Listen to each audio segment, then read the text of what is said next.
Le beurre. Produit phare et stratégique de la gastronomie française, il est apparu avec la domestication des vaches il y a 10 000 ans. Vers 4500 avant Jésus-Christ, les Sumériens apprennent à le baratter en battant la crème prélevée sur le lait. Aujourd'hui, au petit-déj, au déj et au dîner, on le retrouve partout. En sauce, en pâtisserie, en boulangerie et même dans des cosmétiques. Mais en Bretagne, la vraie question est beurre salé ou beurre doux?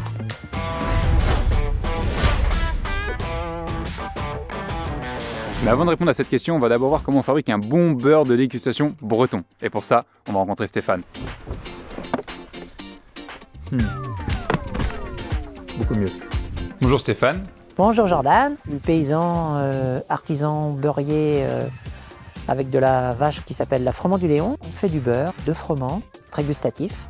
Stéphane est situé dans les Côtes d'Armor, en plein centre-Bretagne, et plus particulièrement sur des terres d'élevage.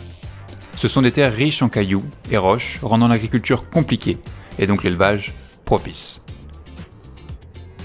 Sur ces terres, Stéphane possède 16 vaches laitières, quelques genisses et Stanislas, le taureau.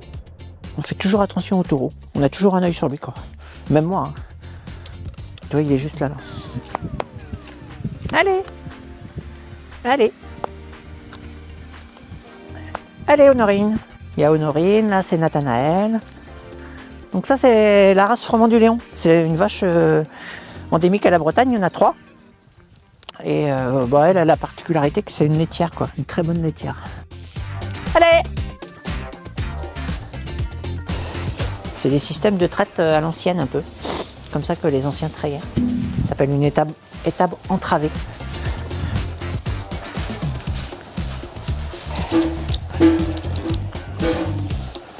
Niveau hygiène, tu as des choses à respecter pour pouvoir ne pas contaminer le lait ou pour On fait des analyses 3 fois par an pour voir si tout va bien au niveau bactéries, pour pas justement contaminer les gens quoi. C'est ni plus ni moins que de l'eau avec du savon dedans. Voilà, et je lave les crayons et après je les essuie avec une petite lingette. Nous on est sur des prairies permanentes, on appelle ça des vieilles prairies pour certains. Mais ce qui n'est pas une vieille prairie, et donc du coup les graminées viennent naturellement dans le sol, quoi, tu vois, d'elles-mêmes. Donc il y a une biodiversité, une richesse incroyable dans le sol, quoi. Nous, notre but c'est de travailler essentiellement avec des chefs étoilés ou travailler avec de la clientèle aussi. Hein. Il y a beaucoup de gens qui sont à la recherche de bons produits. Hein.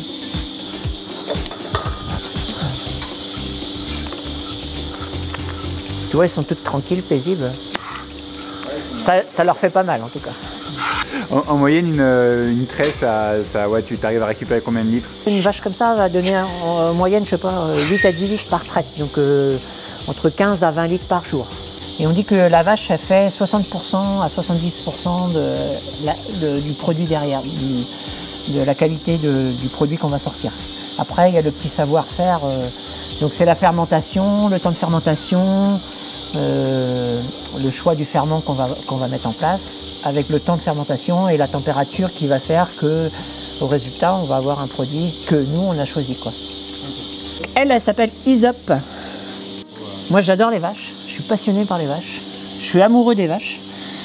Et j'adore le moment de la traite, c'est un moment de partage et de communion avec elles, quoi. Et je m'aperçois souvent, les gens connaissent pas les vaches.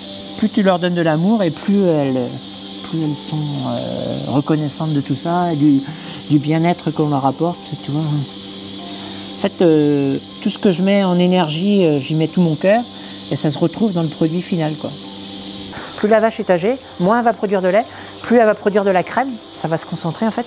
Plus elle a un savoir des plantes et des systèmes, parce que nous on voit que de l'herbe, mais elle a un vrai système racinaire en fait. Hein, et donc du coup, par exemple, moi je vois ma vieille vache qui va me donner peut-être 3-4 litres de lait.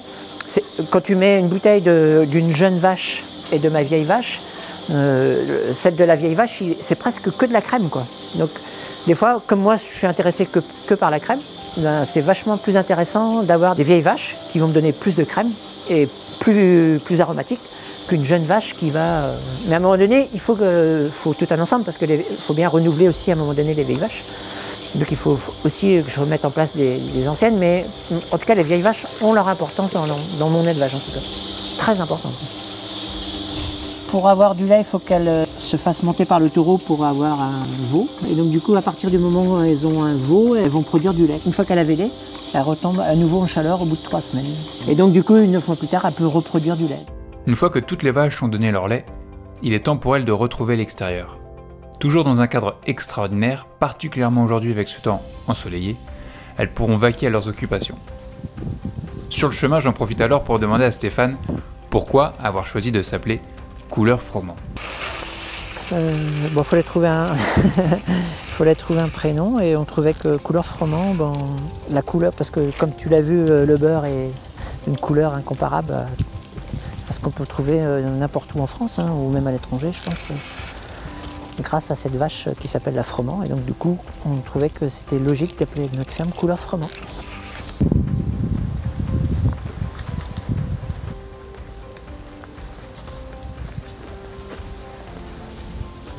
Ça y est, toutes les vaches ont retrouvé le champ.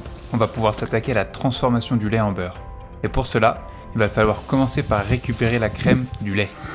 Donc tu vois, le lait, il arrive là. Ça s'appelle dans un bol. Et il y a une pompe qui se met derrière et qui va envoyer le lait de l'autre côté.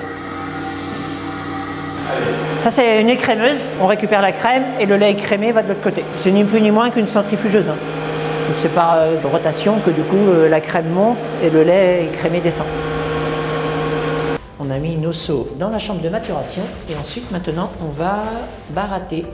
Donc une fois qu'on a atteint un certain pH, de ce qu'on veut en goût pour le beurre, et maintenant c'est le barattage. Un petit peu la fin, les derniers barattages. Stéphane ajoute ses ferments dans la crème et la laisse reposer dans un environnement contrôlé plusieurs jours. Cette étape est cruciale puisqu'elle déterminera une bonne partie des saveurs et arômes du beurre. Lorsque la préparation atteint un certain pH, alors elle est prête à être barattée. Le temps de barattage va dépendre du pH de la crème, de sa consistance, en clair, de ce qu'auront mangé les vaches. Il faut que ça fasse des petits grains de semoule. Si on va après trop loin, c'est-à-dire qu'il y a du lait ribot dans la matière grasse, et au malaxage, on n'arrive pas à l'évacuer. Et donc, on aura un beurre qui va rancir après assez vite.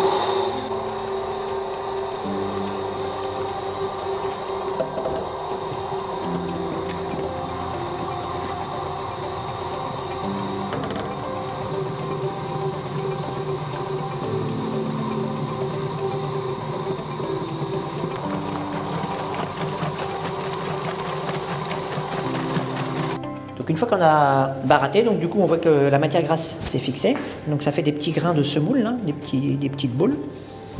Une fois qu'on a fini le barattage, on essaye maintenant d'évacuer le maximum de lait ribot pour éviter que le beurre ne rancisse.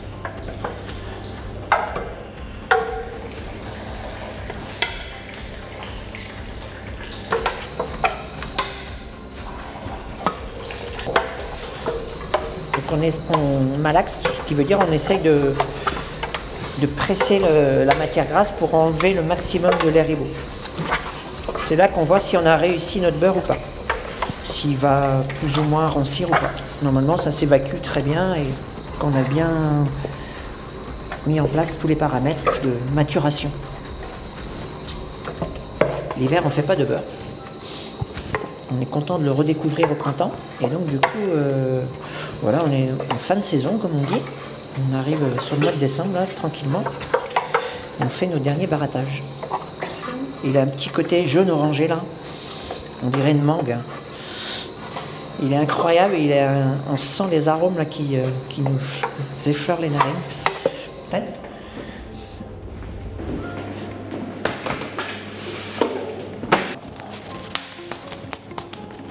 Et hop.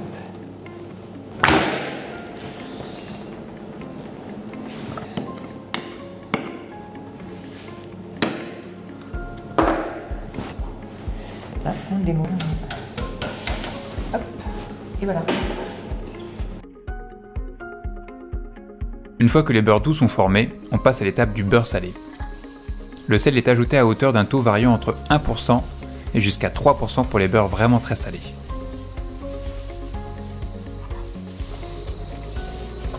Et donc c'est le bon moment pour poser l'ultime question qui taraude tout le monde. Il faut quand même que je te pose la question du coup fatidique. Le vrai beurre, il est salé ou pas? Le vrai beurre breton? En Bretagne, ouais. En Bretagne, c'est beurre salé, ouais. Parce qu'on a cette tradition-là. Comme on avait Guérande et différentes salières en Bretagne, du coup on conservait le beurre salé, quoi. Toutes les régions côtières, souvent, alors la Normandie je crois que c'est du beurre doux, mais autrement le nord de la France, la Bretagne et je crois que la Vendée aussi faisait, je suis pas sûr la Vendée, si la Vendée faisait du beurre salé.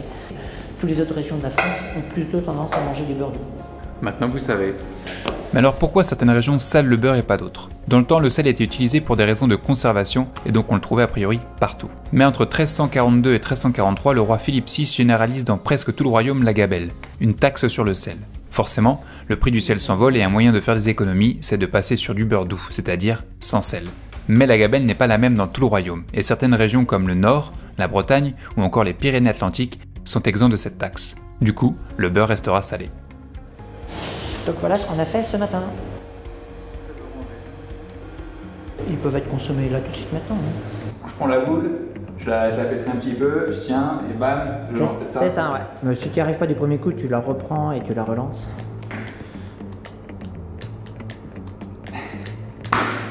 Ah ouais.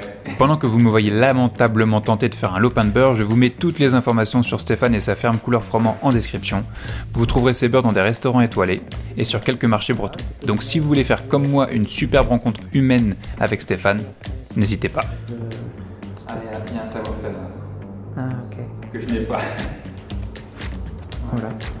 Hop. Et après tu... Je retire. Ouais. Ouais, bien. Parfait. T'es gentil avec moi. Non, c'est bon. Regarde les miens des fois.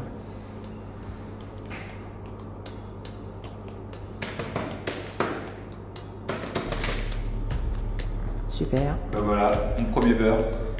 Bon bah voilà, maintenant tu sais comment on fait un bon beurre breton de dégustation, salé ou doux. Allez, bisous bisous, tchuss.